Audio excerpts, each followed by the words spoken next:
Okay, hello everyone and welcome back to another one of these sessions. Hello Evie, how are you? So, I'm feeling a lot better, thank you. Yeah, completely fine. I'm barely even coughing now, which is quite nice. So, as requested, I've selected from the last couple of years only, so until about 2019, perfect, good to hear. I've selected a bunch of what I think are the hardest questions from the last couple of years. But I want to preface something quickly. The last couple of years, so 21, 20 and 19, the exams were changed to be made easier. Okay, and I'm using air quotes there because of COVID, right? So you may have heard that 2019 they used predicted grades, 2020 they kind of slashed a bunch of topics, same with 2021. So these questions, some of them are pretty hard, but if these are still not hard enough for you, we can go further back. So you can go back to like 2015, like 2018, 17, 16 and 15. And that's what I'm planning on doing over the next few weeks. So just basically picking the hardest possible questions, unless there's demand for another topic. So I think that might be the best thing to do. So again, I've selected what I think are the hardest questions. Let me know if they're easy or hard, and we can just get started. But I will just keep going further and further back. In terms of exam boards, they're from a mix of exam boards because like I showed you in that short video a week or so ago, the exam boards all ask the same thing. They have the exact same specs. So they're basically all the same. Okay, so with that out of the way, let's just get started with some somewhat difficult maths. So the first question is, this was a question that, again, so the way I've picked these, by the way, is I also went through some of the examiners' reports, so the ones that most people struggled with, because I thought that would be quite a smart thing to do. So there are 4 types of cards in a game. Each one has a black circle, white circle, or a black triangle, or a white triangle, and they give you some ratios. So the number of cards of the black shape to white shape is 3 to 5, and circle to triangle is 2 to 7. Now, as you may see, that there's an overlap here, right? Like the circles, it's white circle and black circle to black triangle, white triangle, and then obviously you have circles, and then triangles and triangles, right? And we have to find out the total number of cards with a black shape as a fraction of the total number of cards with a triangle. So we're looking for basically black over triangle. And there's actually quite a few different ways to approach this. My personal idea is I want to change the black shape into an actual fraction, right? So if I have black shapes, what's the fraction I can get? Well, it's going to be 3/8 of the total number of cards. Remember, both of these ratios are out of the total number of cards, so they have that in common, which is important. Then we do the same with the triangles, because again, that's what we're interested in. Now with the triangles, they take up 7/9 of the total number of cards. Okay? Now, because there's an overlap, like I said earlier, so both of these ratios are out of the total, right? Because we have black shapes, we have different shapes. That makes sense, yeah. We have different colours with different shapes and they overlap. What we can do is find the lowest common multiple of 8 and 9 in order to work out the total number of cards that we have. Okay, and the lowest common multiple, there's a bunch of different ways. Hey Lila, how are you? There's a bunch of different ways to work that out. In this case, I just know it's 72 because 8 times 9 is 72 and that is the lowest common multiple. So what we can do is times this fraction. Well, we don't even really need to do that. We can just work out that the lowest common multiple, 8 and 9, is 72. So again, there are a few different ways that you can do it. You can times the fractions together and do all kinds of wacky stuff. But so far, is it okay that 72 is the total number of cards? And again, the reason for that is because both of these ratios are out of the total number of cards in the bag, or in the deck, I guess you would say, yeah? Perfect. So the lowest common multiple between both of them will be the total number of cards, because they're both simplified versions of the fractions. Okay, great. It seems like you guys are fine with this. Okay, cool. So now we're pretty much done, right? We know there are 72 cards in total. We want the number of black cards, so 3/8 of 72, right? So the number of black cards is just 3/8 of 72. Oh, by the way, just so you know, I wrote non-calculator on top of the questions that are in non-calculator papers. That might be quite obvious, but just so you guys are aware. So 3/8 of 72, well, an eighth of 72, that's just 72 divided by 8, which is 9. 9 times 3 would be 27. Yeah? And then we have the triangle cards. Oops. Is 7/9 of 72, so 7/9 times 72. What does with a black shape mean? It's not a typo, so essentially, can you see with these cards, you have two different shapes, circles and triangles, but you also have two colours. So you have black circles and black triangles, and white circles and white triangles. So what they're trying to say is express the total number of cards that are black, right? So all of the black circles and all of the black triangles as a fraction of all of the triangles. Does that make a bit more sense? So yeah, a ninth of 72 is 8, yeah, and times that by 7, so 21 is going to be 56. God, it's a bit worrying that it took me a second to work that out, but yeah. Perfect, okay, I'm glad it makes sense. So now, as a fraction, it's just going to be, so to make the examiner's life, so black 27 over 56. Or any equivalent, so you don't need to actually simplify it, but if you simplified it, then well done. Yeah, that's it. So there are a few other ways of doing it, but a lot of the... So I think the main problem with this is that a lot of students don't understand ratios at a very fundamental level. And as a result, getting to this step here is quite tricky. On a brighter note, if you just remember this, then you don't actually need to understand why. But in my opinion, understanding is slightly easier. So again, you both said it makes sense, so I'm assuming that was not too tricky of a question. But again, in the last few years, the questions weren't too bad because of COVID. But we can go back further, and some of those questions can get really tricky, which will be fun.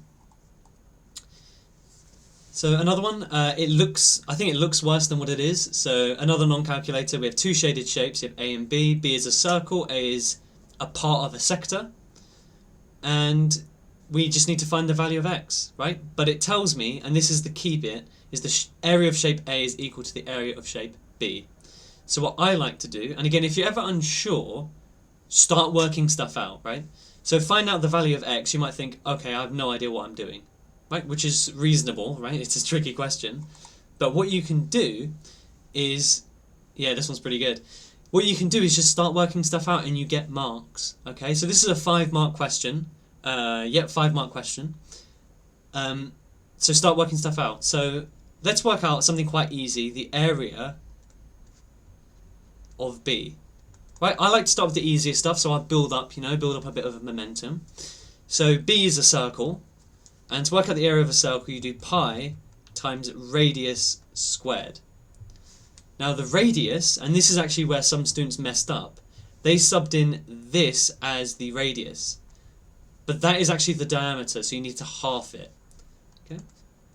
So pi 1 minus x squared. That's it. Okay? That gives you a mark. Straight away. I haven't really done anything, haven't got any closer to the answer, but I get a mark, okay? Now again, if you're wondering why students made that mistake, it seems a bit obvious. When we're doing this lesson, we're relatively relaxed, right? Or at least I hope you are. So when you're in an exam, high pressure, easy to make mistakes. Okay, now let's work out the area of shape B. This is a bit trickier, right? A bit. Sorry, of shape A, I mean. So it tells me that shape A is this big sector minus this small sector.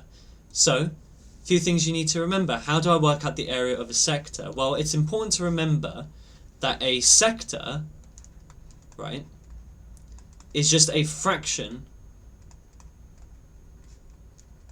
of a circle. That's literally all it is, right? It's a pizza slice.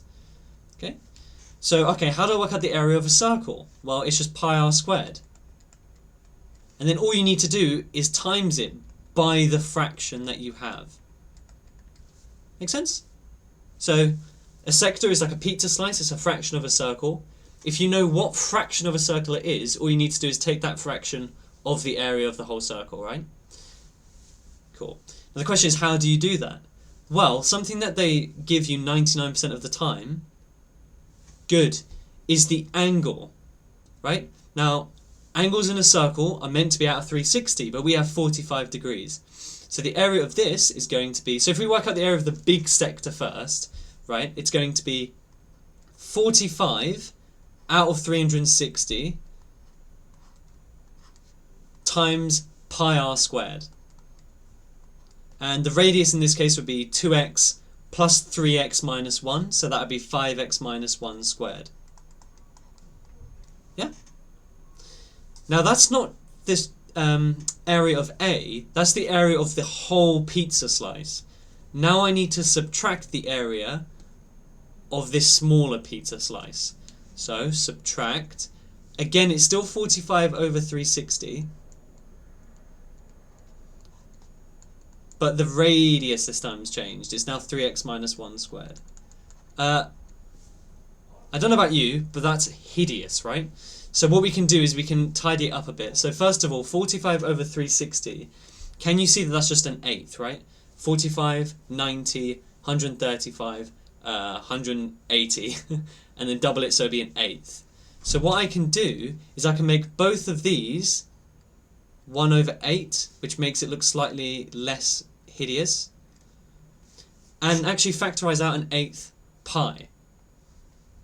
This step might be a bit confusing, and that's completely fine. If it is, we don't actually need to do it.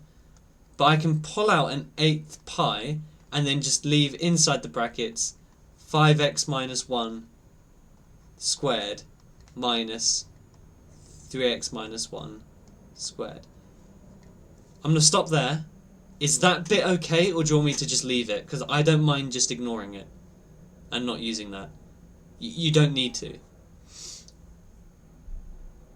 Is that okay? It's fine. Lila, how about you? If not, completely fine to go back. Okay, cool. So far, we've earned 2 marks, and we haven't really gotten any closer to working out x. But you can probably see what you have to do now. The key information is this thing here. The area of shape A is equal to B. So now we can actually equate these two things. And then this whole monstrosity here, minus, equals, okay, this is just a quadratic, which you all know how to do, right? Cancel out the pi, expand the brackets, simplify, solve, done. Okay? So, in my opinion, so again, this is what the examiner report found as well, is getting to this step was the hard bit.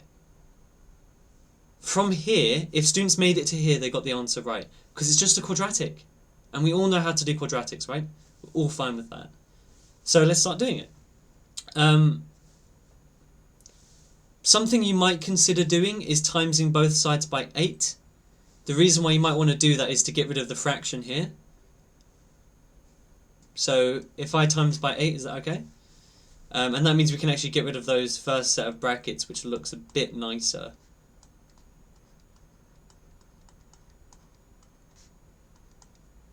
Yeah, okay. Okay, now let's get into the R bit. Actually, I just realised we don't even need these brackets either because there's nothing outside them anymore. So let's start expanding. So 5x times 5x is 25x squared. And then you'd have minus 5x would be minus 10x and plus 1. If you're unsure about how I've expanded this, just let me know. Now, here's another bit which I can foresee people making mistakes, right? It's minus this whole bracket, so make sure you leave a bracket. So 9x squared, and then minus 6x plus 1. Because keep in mind, this minus affects everything inside the bracket, not just the first term. So some people write minus 9x squared and then they continue with minus 6x plus 1. That's not right. Okay? It's actually minus 9x squared plus 6x minus 1. Yeah? Bit tricky. Now I'm going to, again, do this in kind of one step. 25x squared minus 9x squared would give me 16x squared. Minus 10x plus 6x, because again it's add, just like Lila's saying now, would be minus 4x. And then we have plus 1 minus 1 would be 0. So it just equals 1 minus x squared. Is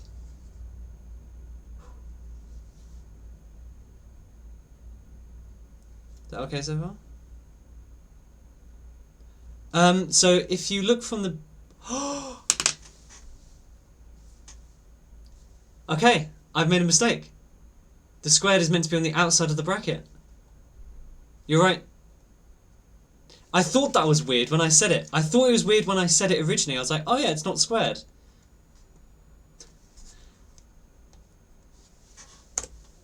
As you can see, really easy to make mistakes.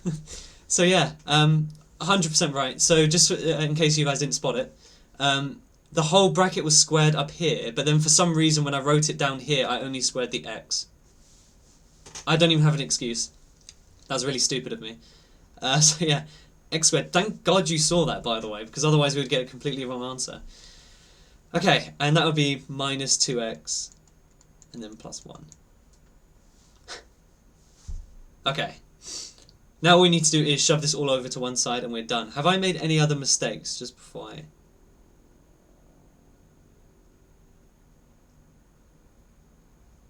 I think I'm good, right?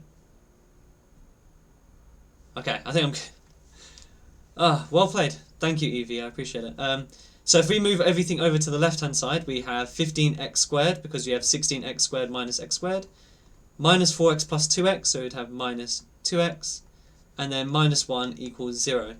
And here's where things get a bit funky. Factorising this is impossible. Or extremely difficult, so it's better just to use the quadratic formula, and that'll be it. So x is equal to minus b plus minus the square root of b squared minus... And you don't really even need to simplify it, which I think is quite interesting. It's not the difference of two squares. The difference of two squares would be something like... is it easy to factorise that, Evie? It's not completing the square. Oh, you can. You can use completing the square. You can use completing the square, you can use the quadratic formula, you can use factorising. Whatever you want to do. All completely fine.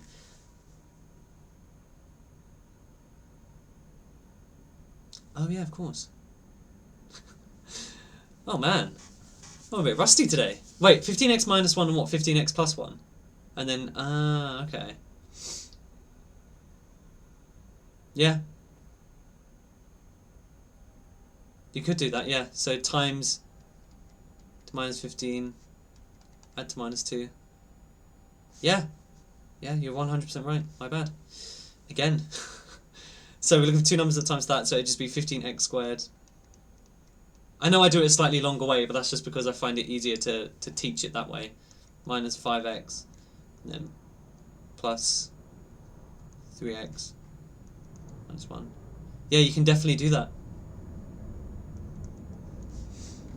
So we would factorise out 5x, and we get 3x minus 1, and then all you need to do is 2 plus 1.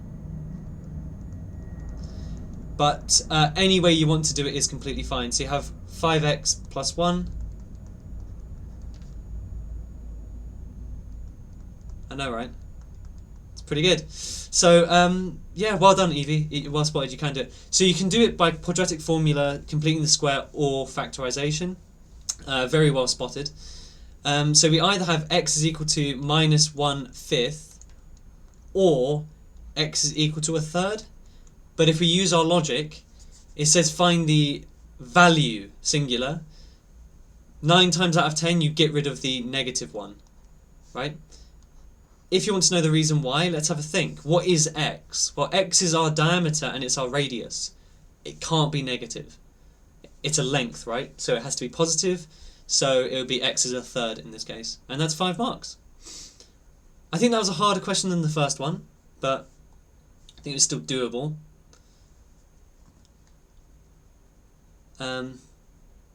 Again, if you still find this easy, next week I can pull out questions from the past like 10 years. And oh, this one's easier. Okay, fair enough. Yeah. Right. Next question, again from a non-calculator paper. Vectors, everyone's favourite. All you need to do is prove that PQ is parallel to FE, right? So this imaginary line that we have going across here. Okay. Now what I like to do first things first is, again, I'm trying to go through the exam technique so you guys kind of see where I'm coming from. I like to label up the thing. Yes. Okay, so the first thing I do... Good. Well done, well done. First thing I'd do is I'd label up my vectors, right? So it tells me that f all the way to d is A and f all the way to E is B. Now, what Evie's saying is probably the best way to start this as well. So the first thing I do is I label my diagram. I don't even think about the question. I just label, okay? The next thing is like, okay, prove that PQ is parallel to FE, okay? Now, for two vectors to be parallel, they need to be a scale or scalar multiple, of each other. Now, whenever I normally mention that for the first time, people can be a bit confused. So let's say the vector PQ is A, yeah? Then if these things are parallel, FE is just going to be some number times A. So normally they use the letter lambda, right? So it could be 2A, 3A, negative a half A, whatever, right?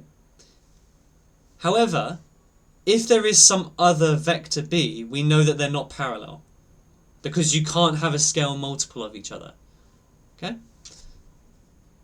I hope that makes sense. Evie, I know that you're okay with it because you told me.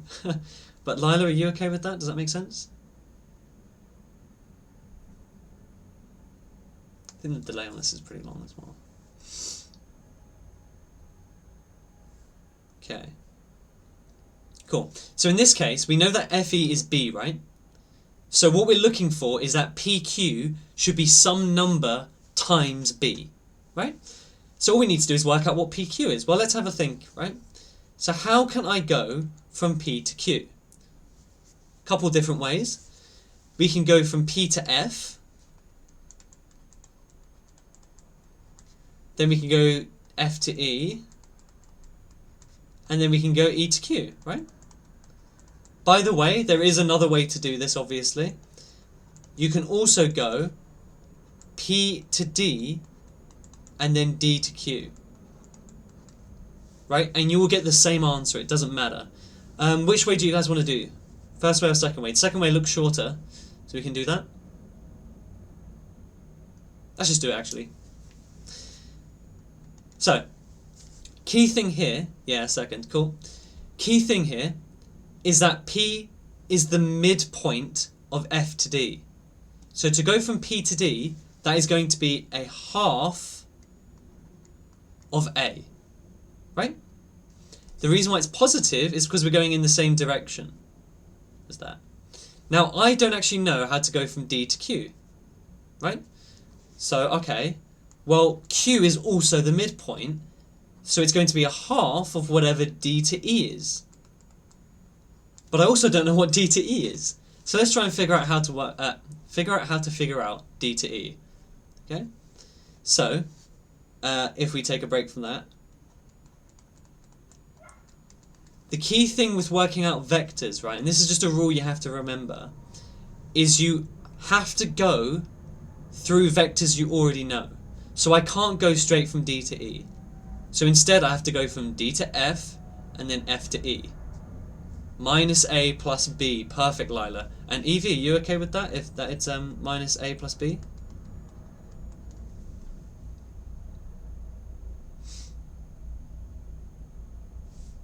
Look at that. You guys are really on it. Well done. So now all I need to do is sub this all into my equation, and I'm done. Your online lesson tool. Ah, perfect. So half a. I'm glad to hear that it's helped you. After all, that's the whole point of being here, right? Plus a half times minus a plus b.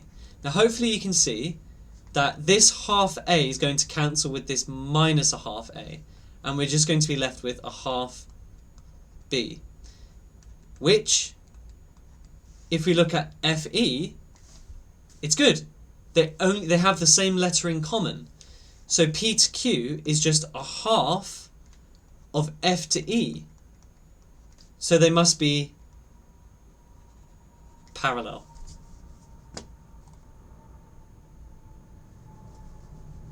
Not bad. Let me go through it. I did skip a step. That was a bit not good of me. So let's expand the brackets, yeah? We have a half a. A half times minus a is going to be minus a half a plus a half b. So we have a half a minus a half a, so they cancel out. Okay.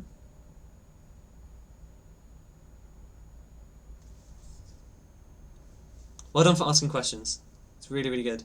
So just so I can check in with you guys, how are these questions? Are they easy, medium, or hard, would you say? Just so I know for next time.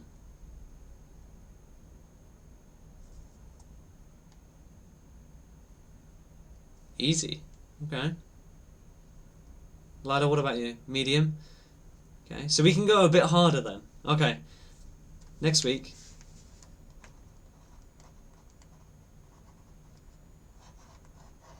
Next week I'm going to have to go a bit further back then.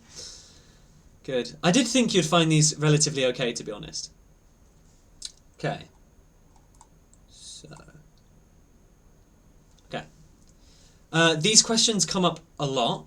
And actually, I'm not going to lie to you, not a lot. These questions come up occasionally, and they catch people out. But if you remember how to do it once, capture, recapture, exactly. If you remember how to do it once, you will never get a question wrong ever in your entire life. I promise you. So all you need to do is know how to do it once, right? So what we're going to do... By the way, this is actually how scientists do this in real life, right? Like, if you ever wondered how they work out how many birds are in the UK or how many bees, they obviously don't pick them one by one, right? They do exactly this, right? Oh my goodness, alright. I actually do it the other way, Evie. Slightly different way. 90 over x equals 20 over 120 is how I do it.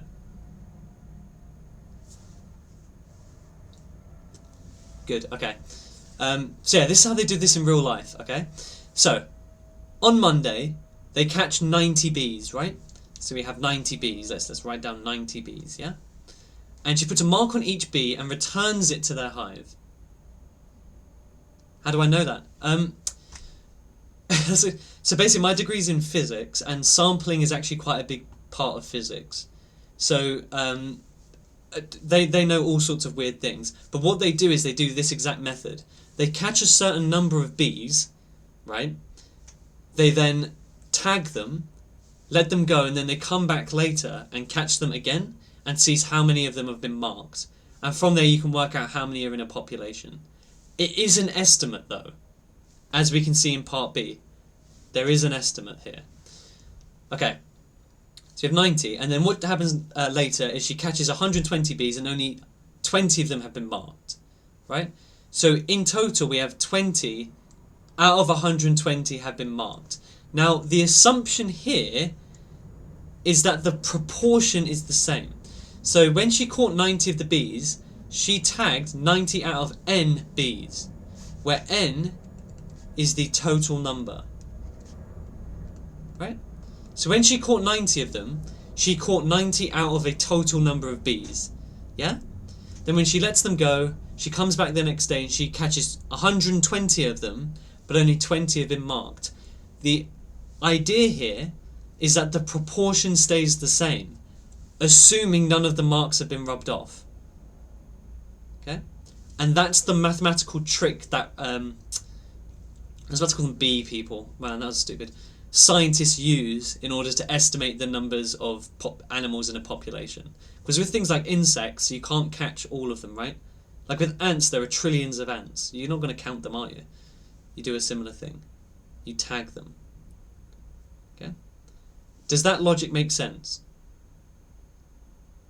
If you want, you can memorize this, and it will always be the same. I should also say that there are different ways of working this out, but this is my favourite method, okay? And personally, I find it the easy one. And then all you're doing is rearranging for n, right? Easy algebra times both sides by n, right? So we have 90 equals 20 over 120n, and then cross multiply it. So you will have, actually no, let's do it step by step. Let's not be too hasty. 90 times 120 equals 20n. So now n is equal to 90 times 120 over 20. It does say estimate, but unfortunately you can't actually estimate it. But what I will say is you can cancel out the zeros. So now you have 9 times 12 over 2, which is a bit easier, right? 10 times 12 is 120, so minus 12 again is 108. So we just have 108 over 2, which is 54. So 540, sorry. Because I've taken out... Wait, just so I can show you clearly. You can cancel one of the zeros, right? But then I've ignored the 0 so I can work it out. That's probably confused you, hasn't it? Okay, so I'm trying to work out 90 times 12. I just did 9 times 12 and then you can add a 0 on afterwards. I skipped a step there. My mind went a bit blank. I apologise. But you can only cancel out one of the zeros because they're times by each other, right? So that gave me, instead of 90 times 120, it's 90 times 12 over 2. 90 times 12 is a bit hard to do, so I did 9 times 12 and just added a 0. If you want, you could literally just do column method, right? 120, 90, 0, 0, 0, add another 0. 9 times 0 is 0, 9 times 2 is 18. 9 times 1 is 9, add the 1. And then you're just halving that once you've added them together. So you're more than welcome to do that if you want. You both say that you see, so I'm assuming that's okay. I did kind of speed that up a bit, which I shouldn't have. Okay. So, now, this assumption is always the same. So I've seen them do it with things like tadpoles, frogs, birds, all sorts. But it doesn't matter, right? It's all the same. Shirley assumes that none of the marks have been rubbed off between Monday and Tuesday. If the assumption is wrong, explain what effect this would have on your answer to part A, right? So, if some of the marks have been rubbed off, right, then this proportion isn't actually the same, right? So what I mean by that is this number here would actually be bigger if some have rubbed off, right? Because instead of being 20, it might have been 21 or 22, but 2 of them have rubbed off. Does that make sense? Now, if I look at my answer, the 20 appears on the bottom of my fraction. So if that number should be bigger, the actual number of b's should be smaller, because I'm dividing by a number that's too small. Right, you both say yes. Perfect. Okay? So what the effect this would have? Well, it's an overestimate.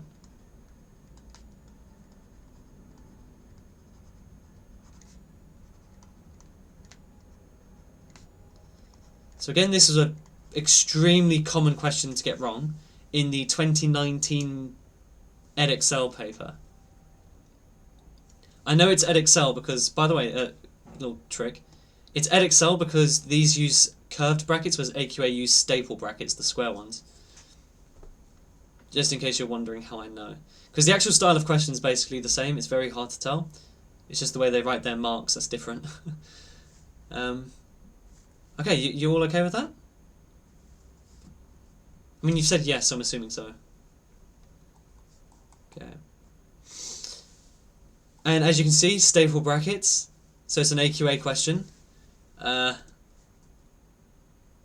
This was a pretty tricky. You've done it, yeah. It's an AQA question, so I assume you've done it. You know what? Next week, right? I'm actually gonna go back like really far, right, to like 2016, 2015. It's still current spec, don't worry. But I'm gonna find some hard questions for you guys, because I think you guys have done a lot of revision already, or you're very on it. So these questions aren't too bad. Can I ask, is this still useful? Even though they're questions you might think aren't too bad? Or do I need to make it harder for next week? Otherwise it's not useful. Lila, if you've done 0 revision, damn. It's a nice recap. Okay. Okay, next week, I promise you, I'm going to find some hard questions. They're questions that are going to make me sweat. You want mega hard. Okay. You know what? Fine. I'm going to write this again to myself. So, mega hard. Go pre-2018. I'm talking like 2015, 2012, that kind of stuff. Because some of those questions were hard. And I don't know if I can find the question again. I have a question on my phone which was extremely hard.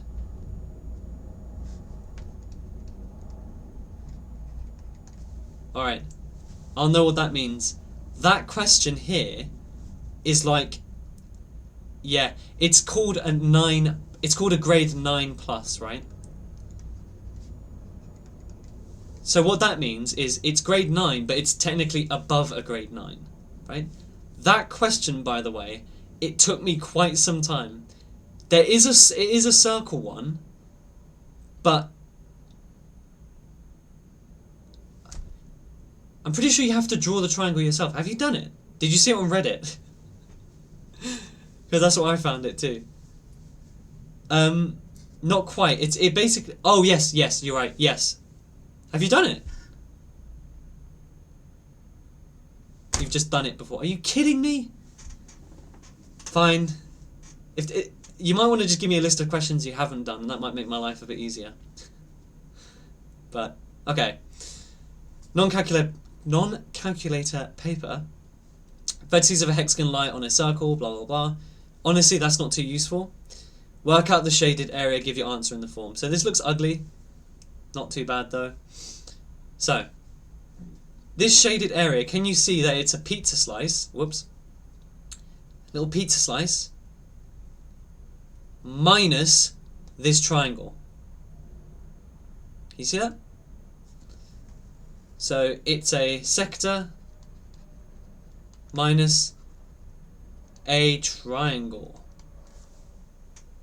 So, let's start with the sector. So, because we've already mentioned this before, area of a sector is just the fraction of an area of a circle, right? So, and that fraction just comes from whatever angle we have. So in this case we have 60 over 360. And then again it's pi. The radius in this case is 5 squared. Now the area of the triangle is a bit tricky, a little bit, right? Because it's an equilateral triangle. So I saw a few different ways that people did this. Someone like divided the triangle in half and used Pythagoras to work out the height, and then did half base times height times 2. But just like Evie has just said, the quicker way is a half AB sine C. However, there is a problem, right? It's a non-calculator paper and there's a sine 60. This is where students made mistakes and things like that. So, just to kind of express it, you could split this triangle in half and work out the area using 2 right-angled triangles. So using half base times height times by 2. That's valid. Okay? But to do that, you'd need to work out this side. And the problem with that is this length is 2.5. So you're using Pythagoras with decimals, right? Which means you're going to have ugly fractions. But you can still do it. It's still 100% correct. But in this case, we need to know what sine 60 is. Hopefully you guys remember. But 60 over 360, can you see that that's just a sixth?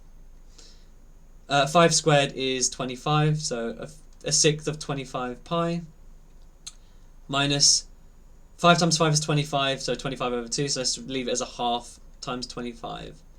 And sine 60 is root 3 over 2. Well done, Lila. Apparently you do know. So yeah, that's correct. Okay, that's all good. So, that's completely correct, yeah. So that's going to be, I want to make this a fraction. That's the only time you're ever going to hear me say I want to make something a fraction, by the way. 25, oh god, what am I trying to write? Alright. 25 pi over 6.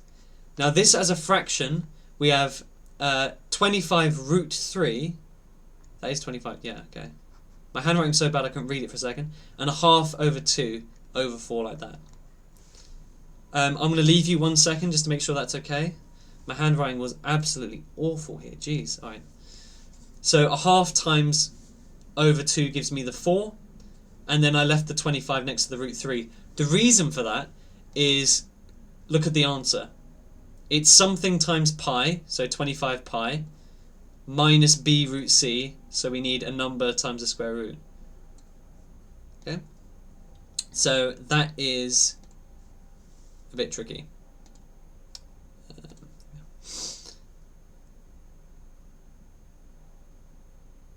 Show the 4. Well done, Evie. As in how I got to it? Yeah, sure. So let's do it in a couple of steps instead. So first of all, I'm going to just leave the half outside, times 25 root 3 over 2. Kinda. Not quite. Because we're timesing, right? Now when you times fractions, you times the top and you times the bottom. That's where the 4 comes from. Okay?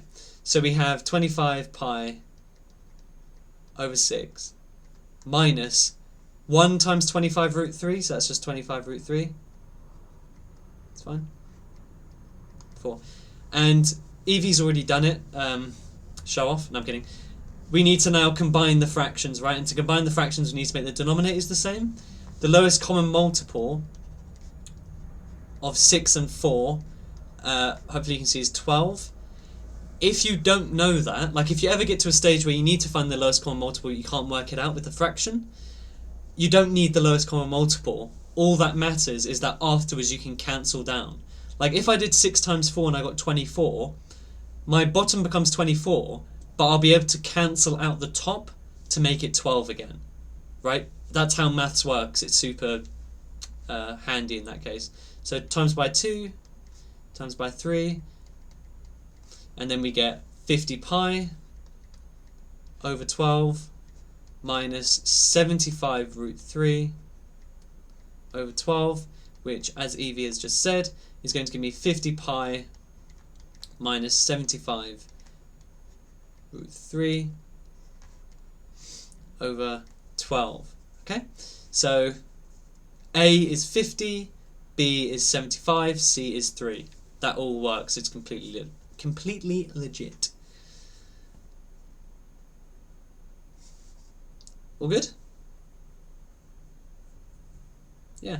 So I just want to point out that with these hard questions, and I'm going to put them in air quotes for a second, if you just start working stuff out, generally a solution presents itself, right? So, like for example, like work out the area. It looks complicated. There's a hexagon inside a circle. Like what the hell? That's crazy. But just zoom in for a second, right? You have a triangle and you have a sector, and then move on from there. Okay. All right. This was a funky. I was about to say A-level question. I meant AQA question. But it wasn't too bad. It's not too bad at all. So, okay. Anyways, the flight of a plane was in 2 stages, and it shows you some information. They give you distances, they give you speeds, and therefore they give you the time it takes. And it says in total the flight lasted 2 hours. Now, this question bothered me. It's 5 marks, by the way, pretty big. It bothered me because this information is actually completely useless. You don't need it, right? All you need to know is that the flight lasted 2 hours, and this is how long it took in 2 stages. So what we know, again, just think about what you know. You have 731 over x plus 287 over x minus 24 equals 2. That's it. So yeah, kind of a frustrating question, but I guess it is what it is. And there are a few ways to do this. You can combine the fractions, but that's quite tricky. Honestly, the hardest part of this is the fact that the numbers are quite big. But what I would do is I would times through by x first to get rid of the first fraction. So that gives me 731 plus 287x over x minus 24 equals 2. And then I want to times by x minus 24 to get rid of that fraction. And this is where it gets a bit ugly, because we're going to have to do some annoying calculations, to say the least. So 731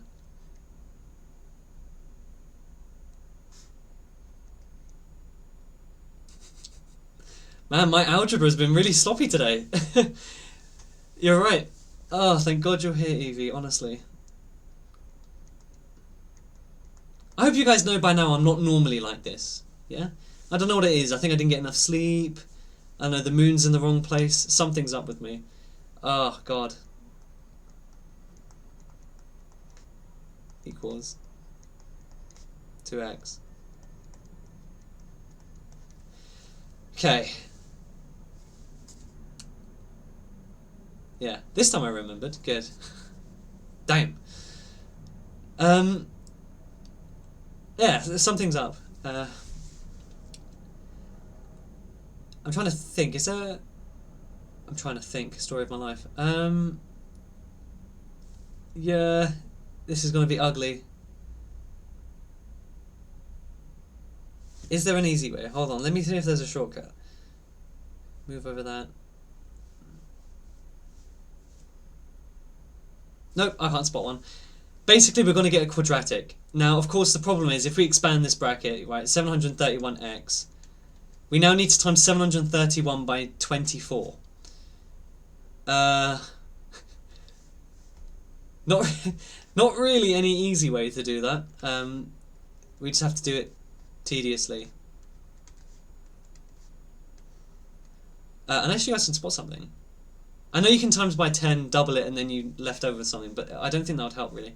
4 times 1 is 4, 4 times 3 is 12, 4 times 7 is 28, plus 1 is 29. And then just cross that out. Then we add the 0, then we have 2, 6, and then 14. Add them all up. 4, 14.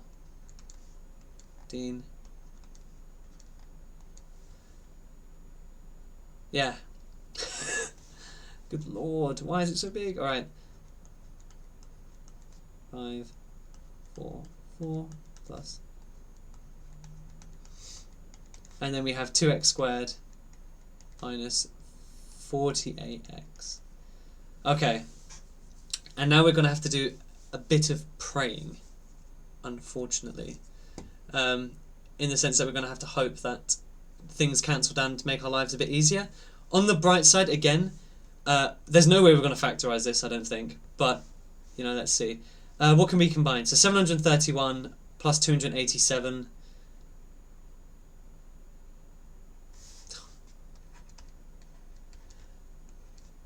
I think I've reached my limit of mental maths today. 8. Okay, that explains why. Yeah, 1018 minus all of this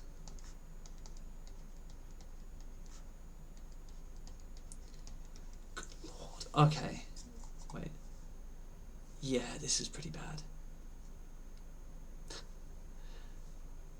Yeah, okay, we're doing it right, it's just a really awkward question, okay? It is a 5 marker, so we have to expect that there's going to be some level of pain in this.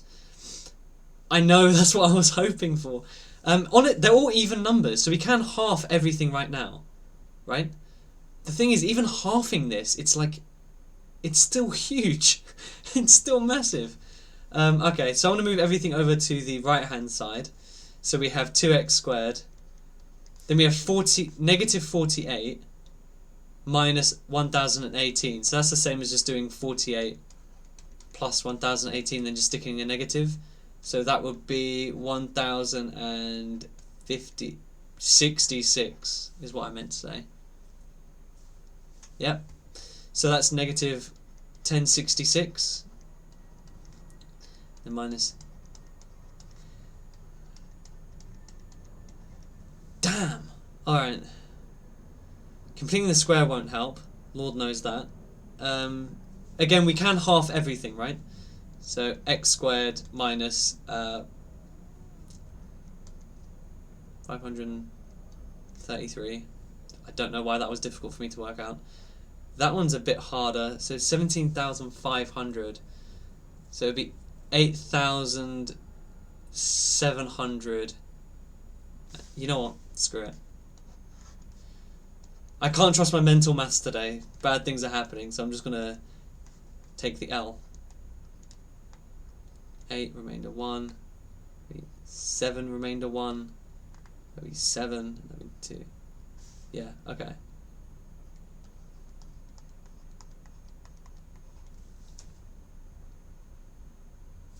Oops, forgot the X. Okay. So, there's no real easy way around this. However, one blessing, by the way, is if you get numbers that are this ridiculous, you can leave your answer like this. So all you need to do is sub in to the quadratic formula, and even if you don't simplify it, you get the marks. Okay? So that's all I'm going to do. Unless you guys are really mean and you want me to work this out, which I really hope you don't want me to work it out. I can, it's just excessively long. Right? Yeah. Okay, so... Wait, Evie, are you saying you want me to work it out?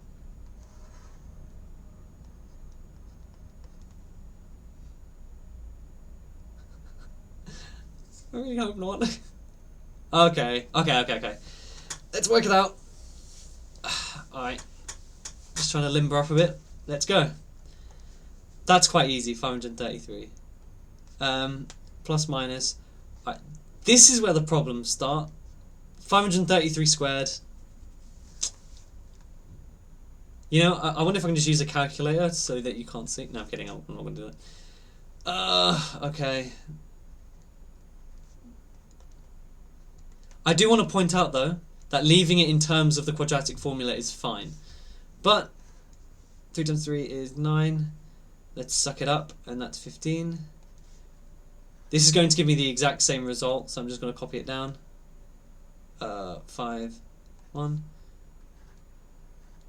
5 times 3 is 15, so carry the 1. 5 times 15 is going to give me 16. 5 times 5 is 25. At the 1, sorry, is 26. Mother of God. That's 18. 10. That's 20.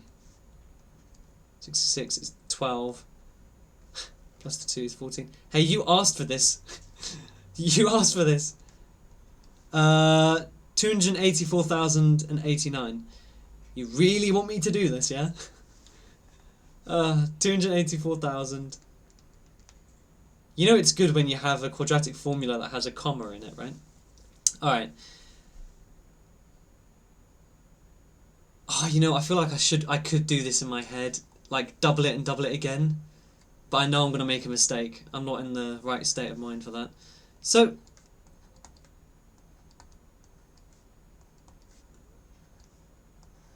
2 times 2 is 4. 2 times 7 is 14. Add the 1. That would make that 15. 2 times 8 is 16. Add the 1 is 17. Good lord. And that will make it a plus as well.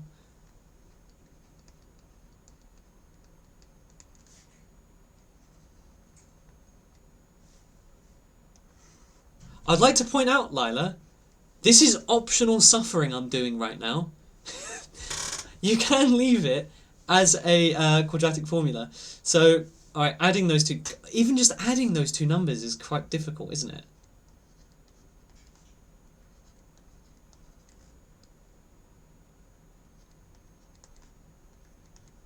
Oh, I did not space that out very well. 9 plus 4 is 13. That's also 13, that's fun. That's 6, that's 11, that's 10.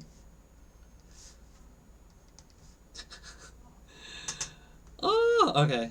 Okay, no, I left the thing there. Now, you can leave it like... You definitely can leave it like this. Right? I'm sure you've seen answers like that before. So that would be my answer. Wait, where did the 35088 come from? Why did you not put 35088?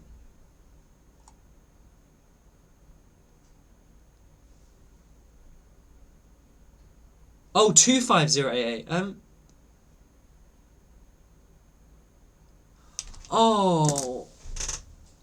You're right. I times it by 2. What am I doing? You're 100% correct. Man, today is not my day. You know that. Today I'm... Yeah, no, you're 100% right. I times by 2 instead of 4. I know why. I know why. It's because I said I can double it and double it again. So I just times by 2. You feel bad for me. Yeah, you know what? I feel bad for you guys. I'm not operating at 100% today at all. God, how many mistakes is that? I've got a feeling I've made more mistakes in this last like 40 minutes than I have in like the last few weeks of lessons. Okay. If you want to have mercy, leaving it like this, obviously assuming that this number was actually correct, would be the right answer. It's the moon, yeah. I think it is. It's just in the wrong place. The gravity's, is tripping me up. Can I leave it like that even though it's the wrong answer? Oh god, I'm so annoyed. Okay. Again, thank you for spotting all my mistakes, Evie. You're 100% correct. But yeah, you can work it out, but you can leave it like this, right? We only have a couple minutes left. I do have a couple of questions.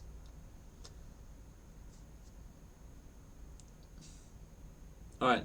I do have some announcements I want to make that I've wanted to make for the past few weeks, but like we had some issues and stuff. Actually, I don't know if I made one of the announcements. I can answer a question you have, yeah, absolutely. Yeah, sure. Was that another?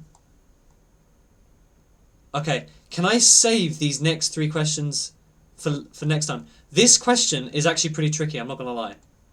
This one I think some people would struggle with. Let's do it next week then, yeah? So from this onwards, do next week. If you want to start writing up your question, Evie, I'm just making a note to myself. Then super hard pre-COVID questions. So while Evie's typing up her question, or sending it, whatever. Is the radius they give for circle questions always a squared version? Okay, depends. So if they give you an equation for a circle, let's say x squared plus y squared equals 25, then this is always squared. 100% of the time. If they say the radius is 5, or they imply it, then it's not squared.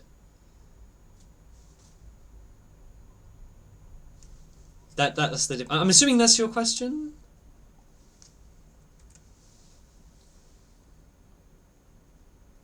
If I completely misunderstood your question, then I'm sorry. But I think that's okay. Cool. Okay, that was a lot easier than I thought it was. Yeah, no worries. So yeah, I just want to go over this one more time, just real quick.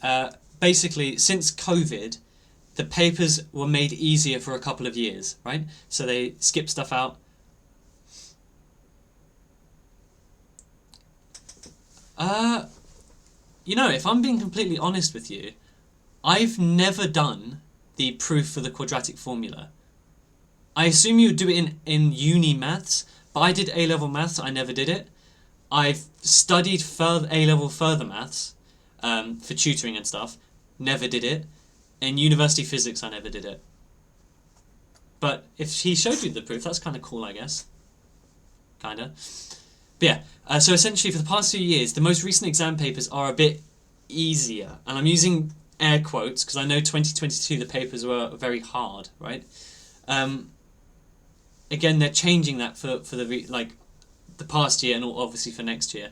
So what I would recommend with your revision is try and do, and this is what we're going to do together, by the way. So if you don't want to do it, okay, I worded that wrong.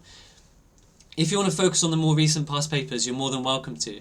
But in these lessons, I think for you guys, I want to focus on 2018 and before, because the questions were slightly harder, and I have a very strong feeling that they're going to make them hard for this coming year. Right? Now, this isn't something to be scared of, because your grade boundaries would be quite low, right? Because everyone would do worse, right? Which is fine, right? Like if everyone does really bad, grade boundaries are really low, you'll still get a good grade. Don't worry about it. But I think if we practice 2018 and before in these lessons, it will give us a good foundation for your exam in May, June time. That's my theory. In your own personal revision, feel free to keep doing 2019, 20 and 21. Completely fine.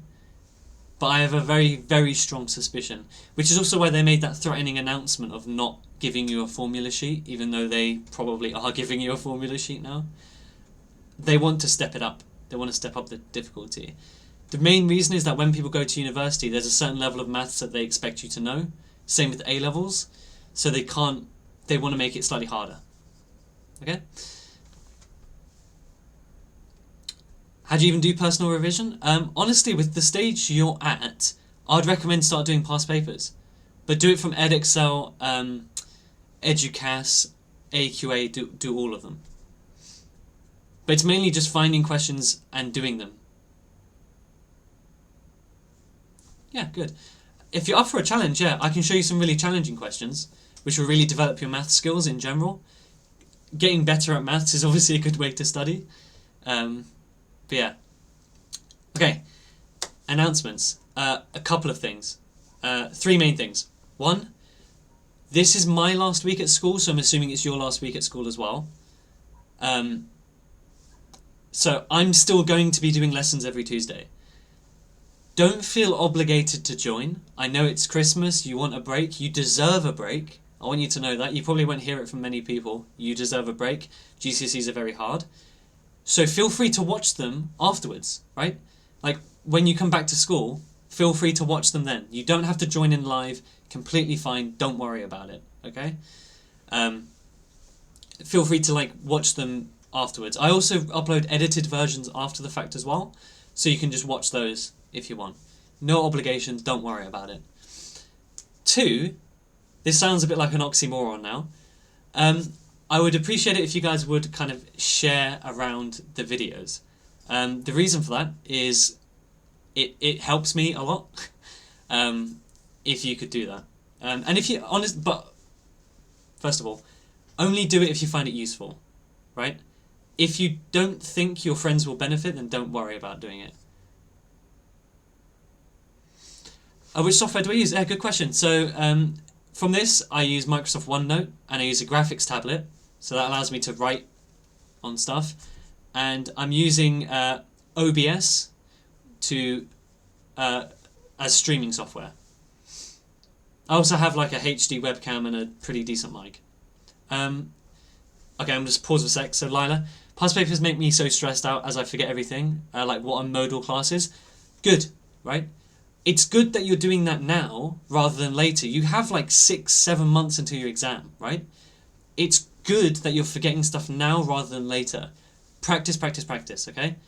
And it'll get easier. And you'll recognise how the questions look, right? Like when I see sketch the graph of and I see a quadratic, I'm already thinking, okay, I'm going to factorise, equate to 0, done. Like, it's just a gut reflex, right? You'll get better. So yeah, by the way, I hope understand physics. I hope that explains what I'm using.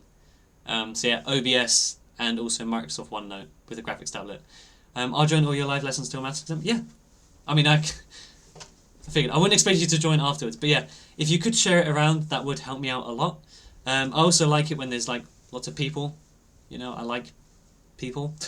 So, but only if you think it's useful. If you don't think that this would be useful for them, obviously don't recommend it to them. Otherwise, it'll be bad. Till you hit your play button. One day. The last announcement.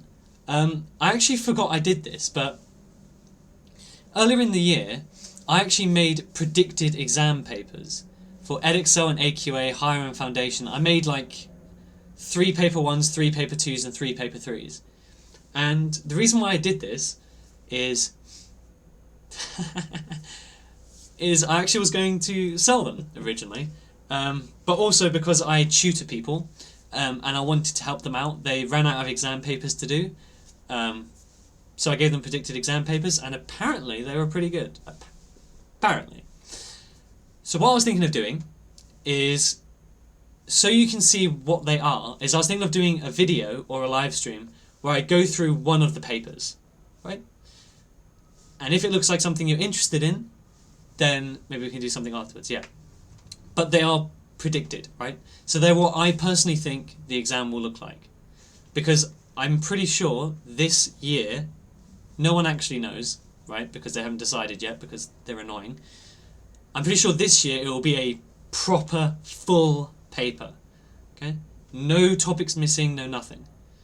So, that's what they're based on, right? They're based on the last few years of exam papers. Well, not 2021, 2020, 19, 18, 17. Took bloody ages to make. So I literally went through and... what do you think the last question? Can I confess something? I haven't actually looked at the paper recently, so I'm not sure. But essentially I have a spreadsheet. Something else that might be useful to you. I have a spreadsheet of all of the topics that came up for every single question for the past few years. So question 1 was it, what was it? Rationalize the denominator, algebra, whatever. Question 2 this, question 3 that, question 4 that. I'm thinking of letting that go. That's a good bet, Evie. That is a very good bet. So, yeah. It sounds like you guys are willing,